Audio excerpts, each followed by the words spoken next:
Hi നമസ്കാരം. അപ്പോഴേ ഞാനൊരു വീഡിയോ ഇട്ടിട്ട് ഇപ്പോൾ വീണ്ടും ഒരു ബ്രേക്ക് വന്നു. ഇന്നലെ ഇടാൻ പറ്റിയില്ല കേട്ടോ. നമ്മുടെ അസുഖം പൂർണ്ണമായിട്ട് മാറിയില്ല. അപ്പോൾ അത് ഇടയ്ക്ക് മുറയ്ക്കൊക്കെ ഇങ്ങനെ തല പൊക്കുന്നുണ്ട്. ഇന്നലെ എനിക്ക് തീർത്തും പറ്റാതായിപ്പോയി.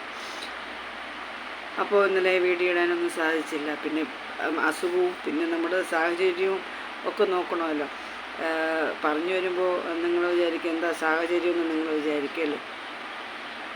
നമ്മളൊരു വീഡിയോ എടുക്കാൻ തയ്യാറെടുക്കുമ്പോഴേ നമ്മുടെ സറൗണ്ടിങ്സും കൂടി നമുക്ക് അനുകൂലമായിട്ട് വരണം അല്ലേ. നമ്മൾ പറയാൻ ഉദ്ദേശിക്കുന്ന കണ്ടൻറ് എന്താണ്, അപ്പോൾ അതിനെക്കുറിച്ച് പറയാൻ വരുമ്പോൾ നമ്മളതിലേക്ക് വരുന്നെങ്കിൽ മെൻ്റലി നമ്മളത് തയ്യാറെടുക്കുന്നതിൽ നമ്മളെ മനസ്സ് ആ ഒരു മാത്രമായിരിക്കണം അങ്ങനെ. അപ്പോൾ അത് അനുകൂലമല്ലാതെ വരുമ്പോൾ നമുക്ക് വീഡിയോ ചെയ്യാൻ